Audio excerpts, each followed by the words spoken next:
उसके लिए था। और आज हम लोग जो चर्चा करने वाले हैं वह चर्चा है जो आज की जो चर्चा है वह हम लोग बात करेंगे कि जो हृदय गुफा में स्थित ये अंगुष्ठ मात्र पुरुष जो है वो तदात्म्य भाव से प्राप्त हो जाते हैं। हमने पिछले कल भी 2 दिन से चर्चा कर रहे हैं, पिछले 2 दिनों से चर्चा कर रहे हैं कि जो परमात्मा का स्वरूप है वह एक सिर्फ अंगूठे मात्र है, अंगुष्ठ मात्र का स्वरूप है। और जो यमराज और नचिकेता के संवाद में यह बात निकल कर भी आया। तो यह हृदय गुफा में यह जो अंगुष्ठ मात्र का स्वरूप है वह हृदय गुफा में होता है। और फिर वहां से हम इस परमात्मा का दर्शन कर सकते हैं, इसके भाव को प्राप्त कर सकते हैं। लेकिन कैसे? हम उसके तदात्म्य भाव को, तदात्म्य भाव का मतलब होता है एक रूपता, कहीं भी कोई अंतर नहीं हो। खास करके जो जुड़वा लोग होते हैं, देखते हैं कि उसका शकल सूरत, वो बीमार भी एक साथ पड़ते हैं। तो जो अंगुष्ठ मात्र परमेश्वर है उसमें हमारी अगर एक रूपता हो जाए, अगर वह भूत में भी वही हो, भविष्य में भी वही हो, वर्तमान में भी वही हो, अगर हम हमेशा उसी पे निर्भर हो जाए तब हम उसको प्राप्त कर सकते हैं। अगर हमारा ईश्वर, हमारा आत्मा में जो पुरुष है, जो ब्रह्म है, उसको अगर हम शरीर का स्वतंत्र शासक बना लें, हमारा अपना शासक बना लें कि आप जो करना चाहते हो वही उसी के थ्रू हम चलेंगे, तब हम परमात्मा को प्राप्त हो सकते हैं। तब परमात्मा से हम उनका दर्शन हो सकता है।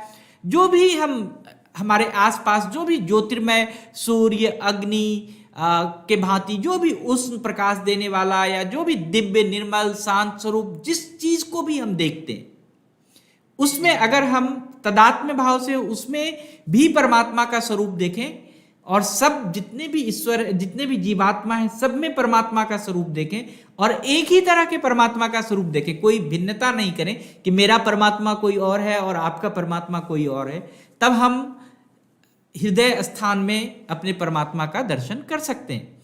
जो हमारी लौकिक ज्योति है, लौकिक ज्योति का मतलब है कि जो हमारे आसपास में क्या होता है कि बहुत सारे चीजें जो हमें भटकाते हैं। हमारा जो जीवन है इतना आसान नहीं है। हमारा जो परमात्मा के प्रति जो एक रूपता है वह इतना आसान नहीं है। तो जो भी आपको लगता है कि जो बाहर की जो दुनिया है जिसमें बहुत चीज़ है, बहुत सारी बातें हैं, छल है, प्रपंच है, बिजनेस है, आपके परिवार हैं, हर कुछ है, लेकिन आपको हर चीज में अगर परमात्मा का स्वरूप दिखे, हर काम में परमात्मा का स्वरूप दिखे, तब हम परमात्मा को प्राप्त कर सकते हैं। और हम ऐसा कहें कि जब हमारा जो विशुद्ध, सर्वथा विशुद्ध रूप जो है, जो भी घटना घट रही है, जो भी चीज दिख रही है, अगर हमें वो विशुद्ध रूप में अगर हमारे शरीर में, हमारे मन में आता हो, तो फिर हम परमात्मा को प्राप्त कर सकते हैं। और उसको कैसे प्राप्त कर सकते हैं? जैसा वो कल था वैसा ही आज है। ऐसा नहीं कि कल तो बहुत खुश थे क्योंकि एक न्यूज मिला था, इसके कारण हम खुश थे, आज हम नाराज हैं क्योंकि आज हमारे सामने, हमारे पास हमारी कोई 2 रुपए का हानि हो गया। ऐसा नहीं। अगर हमारा परमात्मा को अगर हम सही में पाना चाहते हैं तो हमारा जो कल है और आज है सभी एक समान होना चाहिए। कोई भी कभी घटता मिटता इस तरह का नहीं होना चाहिए। तो यमराज कहते हैं, नचिकेता, ये परिवर्तन रहित अविनाशी परमेश्वर ही वो ब्रह्मा है, परिवर्तन रहित, उसका कोई परिवर्तन नहीं, कोई उसमें कोई बदलाव नहीं है, जिसके विषय में तुमने पूछा था। तो यमराज उसको बताते हैं कि अगर कोई जो चीज परिवर्तनशील नहीं है उसके विषय में जो आपने जो परिवर्तनशील नहीं है वह आपके हृदय में स्थित है और वह आत्मा ही आपका ब्रह्म है। इसको एक और उदाहरण से हम समझना चाहिए कि जब वर्षा का जल, अब तो जल तो सब जगह एक ही होता है। वर्षा का जल चाहे वो हमारे घर हो, चाहे आपके घर हो, चाहे पहाड़ पर हो, चाहे नदी में हो, चाहे वन में हो, कहीं भी हो, हर जगह वर्षा का जल तो एक ही होता है। और फिर क्या होता है, अगर वह ऊंचे उबड़ खाबड़ पर्वत पर अगर पड़े, किसी पर्वत की चोटी पर पड़े, तो वहां पर जल टिकता नहीं है।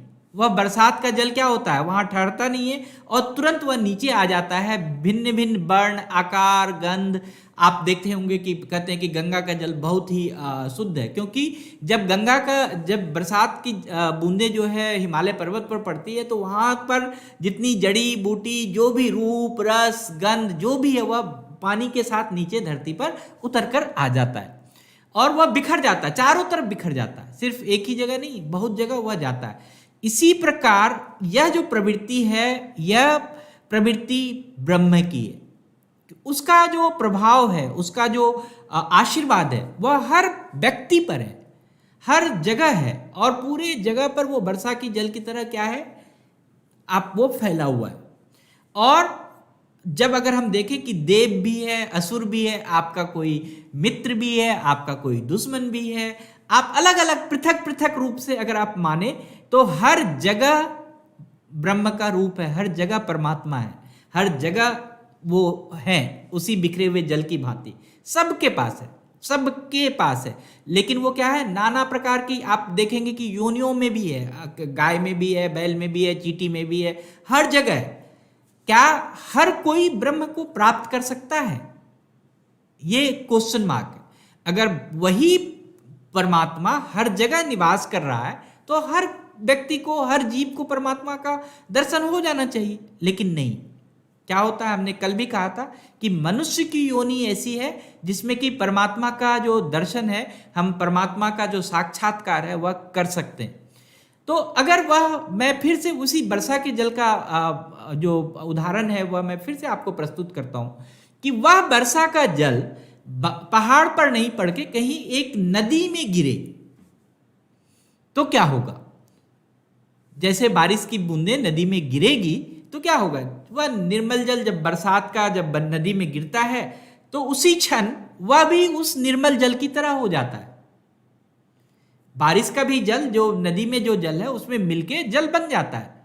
मतलब कोई भी विकार उसमें उत्पन्न नहीं होता कि वह नीचे से फैल रहा है या कहीं और कुछ हो रहा है, उसमें कुछ भी हो रहा है, कोई भी चीज नहीं होता, वह कहीं बिखरता भी नहीं है, वह पूरी तरह से मिल जाता है। ऐसा नहीं कि कहीं पर थोड़ा सा जल है, कहीं ज्यादा जल हो गया उस बारिश का, नहीं। आप उस बारिश के जल को, अगर वो नदी में बूंदें गिर रही है तो वो बिखर के सब पूरी तरह से हो जाता है। तो यहाँ पर बहुत ही अच्छे से यमराज समझाते हैं नचिकेता को, हे गौतमीय वंश नचिकेता, जो तुम भली भांति इस बात को जान लो कि जो कुछ है इस परम ब्रह्म परमेश्वर पुरुषोत्तम ही है। जो भी चीज है, जो भी घटना है, तो उसका जो मननशील संसार है, उसका जो बाहरी स्वरूप है, जो उत्तर पुरुष है का आत्मा जो है, वह परमेश्वर में मिलकर भी उसी तदात्म भाव में हो जाता है। अगर वह परमात्मा आपके अंदर आते हैं तो आपके साथ ही मिल जाते हैं, आपके मन के लय के गति के साथ ही मिल जाते हैं, आपके हृदय, आप जो काम कर रहे हो उसी में मिल जाते हैं, आप जिस व्यक्ति को जैसे देखते हो वैसे ही मिल जाते हैं। तो जैसे कि नदी की जल, अगर नदी में अगर बारिश का जल पड़े, बरसात की जल पड़े तो क्या होता है, वो पूरी तरह से घुल जाता है। तो जब परमात्मा आपके शरीर में होते हैं तो वो आपके ही रूप में, आपके ही रस में, आपके ही गंध में, आपके ही उसमें मिले हुए होते हैं। अब तो ये बड़ा इंपॉर्टेंट बात है कि परमात्मा हमारे ही तरह है, हम ही परमात्मा है, हमें ही परमात्मा का रूप मिला हुआ है, तो फिर तो हमें तो सब चीज प्राप्त हो गया। लेकिन नहीं, हम क्या होते हैं, फिर भी परमात्मा के लिए भटकते हैं, फिर परमात्मा को पाने के लिए भटकते हैं। तो जब ये जीविका जो है, हमारा जो जीवन है, वो परम पुरुष परमात्मा को देख नहीं पा रहा है, जबकि वो हमारे शरीर में, हमारे मन में हर जगह विलीन है, तब भी हम उसको देख नहीं पा रहे हैं, तो कैसे जाना जा सकता है इसको, कैसे समझा जा सकता है इसको, कैसे इसको हम निरंकुश होके, जो हमारा नियंता परमेश्वर है, इसके सिवा कोई दूसरा नहीं हो सकता है, अगर हम जानते हैं कि हमारे अंदर ही परमेश्वर है, तो इसको हम कैसे समझें। तो इसके लिए बहुत ही एक कल मैं सुनाऊंगा इसमें कि जो हमारा जन्म हुआ है, जो हमारी जीवात्मा है, वह परमात्मा को मिलने के लिए ही, परमात्मा से प्राप्त होने के लिए, परमात्मा का दर्शन करने के लिए ही हुआ है। जो जितने भी वेदांत हैं, जितने भी धर्म हैं, जितने भी सब चीज़ें, उसमें मोस्टली हर जगह यही लिखा हुआ है। जो जहाँ पर भी हम अगर अपने स्पिरिचुअलिटी के बारे में बात करते हैं, हम अपने सचेतन के बारे में बात करते हैं, जहाँ भी हम सचेतन के लिए सोचते हैं, जो भी चीज़ सोचते हैं कि हमारा जो माइंडफुलनेस हो, वहाँ पर परमात्मा का मिलन ही बहुत ही अच्छे से उसमें लिखा हुआ है। तो हम लोग कल इस बात पे जरूर चर्चा करेंगे कि जो ये परमात्मा है, अगर वो मेरे ही जैसा है, मेरे ही मन में है, मेरे ही शरीर में है, तो मुझे दर्शन क्यों नहीं दे रहा, और दर्शन देगा तो कैसे देगा। तो इसके लिए हम लोग कल बात करेंगे। और अगर हमारा जन्म परमात्मा को मिलने के लिए हुआ है, परमात्मा से की प्राप्ति के लिए हुआ है, तो हम इसके बारे में बात करेंगे। इसमें हम लोग एक आप जरूर इस चीज़ को देखिएगा कि जहाँ भी पूजा पाठ होता है, या जो भी जहाँ भी, अगर इवन कि हम नमाज ही पढ़ते हैं, तो नमाज में भी हमें देखते हैं कि हम परमात्मा के प्रति, जो हमारा ईश्वर है, जो हमारे अल्लाह है, उसके प्रति हमारा समर्पण है। अगर हम प्रेयर करने के लिए इसमें जाते हैं, चर्च में जाते हैं, तो वहाँ भी हमारा समर्पण है। तो जो समर्पण भाव हम परमात्मा को दिखाते हैं, जो जिसके लिए हम पूजा करते हैं, जिसके लिए हम प्रेयर करते हैं, जिसके लिए हम नमाज अदा करते हैं, जिसके लिए हम इतना डेडिकेटेड रहते हैं, तो उसको अगर हम इस तरह से पा सकते हैं तो कैसे पा सकते हैं, उसके बारे में हम लोग कल चर्चा करेंगे। So thank you very much.